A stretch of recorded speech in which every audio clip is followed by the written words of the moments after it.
जय हिंद, जय भारत, जय किसान एकता, जय जवान एकता। नमस्कार सर, देखिए आपके चैनल के माध्यम से आपके व्यूवर्स को सभी को नमस्कार। देखिए संघर्ष जो है ना बड़े लंबे ही चलते हैं। पीछे आप 75 सालों में देखिए कोई भी संघर्ष है वो हमेशा लंबा ही खिंचा है। और जब तक आप बैठेंगे नहीं ना, चाहे 1 हो, 2 हो, 3 हो, 4 हो या 4,000 हो या 40,000 हो, जब तक आप अपनी मांगों को उठाएंगे नहीं तब तक सरकारें सुनेगी नहीं। मैं आपको ये भी बता दूं कि सरकार को नहीं मालूम, अगर ऐसा कोई सोचता है तो सरकार को मालूम। यहीं से हमारे एक साहब ने फोन किया था पीएमओ कार्यालय, और उन्होंने जो बताया कि वे सरकार तक आपकी बातें पहुंच चुकी है, लेकिन अब अंदर खाते क्या हो रहा है ये हमें मालूम नहीं है। मैं पूर्व सैनिकों को कहना चाहूंगा, देखिए धैर्य से काम ले, ये ना सोचे कि हम किस दिशा में जा रहे हैं, किस दिशा में नहीं जा रहे, लेकिन दिशा सिर्फ एक ही होनी चाहिए, 28 लाख पूर्व सैनिक और 7.5 लाख वीर नारियों की भलाई के लिए। आजादी से लेके आप आज आप लोगों का दूसरा धरना 13 महीना किसानों का चला। लग रहा है आप रिकॉर्ड तोड़ देंगे किसान आंदोलन का। आप लोगों को 14-15 महीने लगभग बैठना पड़ेगा, ऐसा लगता है। देखिए सर, मैं बताऊं आपके माध्यम से कि हम किसी का रिकॉर्ड तोड़ने नहीं आए हैं। हमारा जो पूर्व सैनिकों का समाज है उसके अंदर इतनी सारी विसंगतियां हो गई है जिसको हम ठीक कराना चाहते हैं। और हमारी पहले तो हमारी बहुत लंबी लिस्ट हुआ करती 10-12 की, अब हमने एक छोटी सी मांग कर दी है।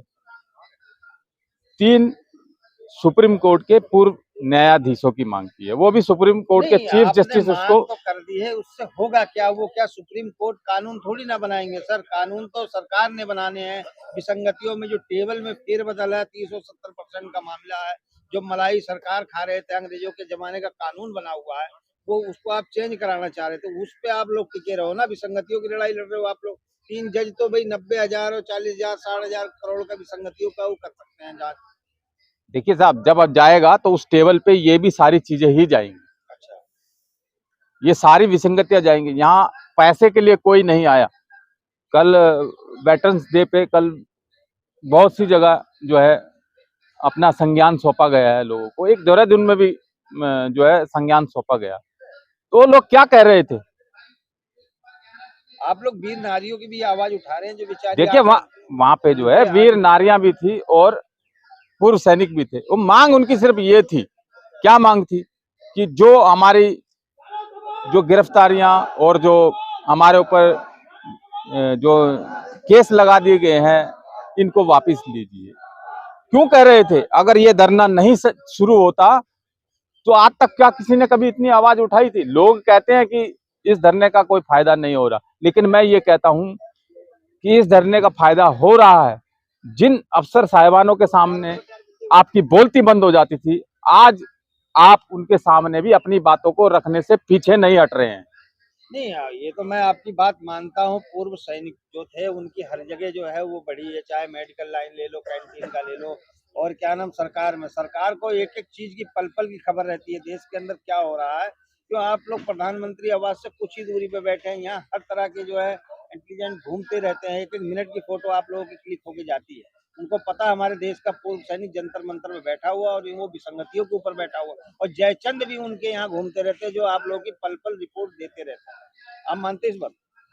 देखिए मैं सभी बातें मानता हूं, जैसे कि हाथ की 5 उंगली बराबर नहीं, ऐसे सभी लोगों की एक ही विचार हो, ये भी देखिए जायज नहीं हो पाएगा। लेकिन फिर भी मैं उन लोगों को कहना चाहूंगा, ये भी तो हमारे ही साथी हैं। कृपया एक चीज को ध्यान रखें, आप तोड़े मरोड़े कुछ भी करें, लेकिन एक चीज का ध्यान रखें, उस तोड़ने मरोड़ने से अपने पूर्व सैनिकों और वीर माताओं को क्षति नहीं पहुंचनी चाहिए।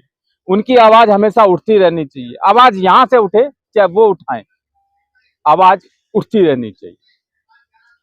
पहले आप लोगों के अफसर ही जयचंद हुआ करते थे, आज की डेट में पूर्व सैनिक जो आपके भाई जैसे जवान तक जयचंदों का काम कर रहे हैं, उस पर क्या कहना है? देखिए मैं उन पूर्व सैनिकों को कहना चाहूंगा, देखिए मेरे से तो सारे बड़े ही होंगे, मैं एक छोटे होने के नाते उनको मैं कोई सलाह भी नहीं दे सकता किसी, मैं सिर्फ कह सकता हूँ देखिए अपने व्यवहार पे रख, जो है ना, अपने व्यवहार पे कंट्रोल रख। आप किस पार्टी से जुड़े हैं, किस पार्टी से नहीं जुड़े हैं, वो आपका मुद्दा है, उसे पूर्व सैनिकों का मुद्दा बनाने की जरूरत नहीं है। सबसे बड़ी बात, हमने कभी ये तो नहीं कहा भाई आप इस पार्टी के साथ चले जाइए, हमने तो कभी कहा नहीं। राजनीति तो हम इस मंच से करते ही नहीं है, हम तो जो भी काम करते हैं बिना राजनीति के करते हैं ना। अगर इस मंच में भी राजनीति घुस जाती तो ये मंच होता? बिल्कुल नहीं होता, क्योंकि फिर हमें उनके पीछे चलना पड़ता, जो वो जैसा कहते हैं हमें उनकी बातें सुननी पड़ती। यही कारण है कि 75 सालों में जो जेसीओ जवानों का मंच नहीं बना था उसे 20 फरवरी को बनाया गया और आज तक लगातार चल रहा है। ये चलता जब तक रहेगा जब तक पूर्व सैनिकों की मांगे और वीर माताओं की जो मांगे हैं, जो उनकी विसंगतियां दूर नहीं होगी, ये आवाज उठती ही रहेगी।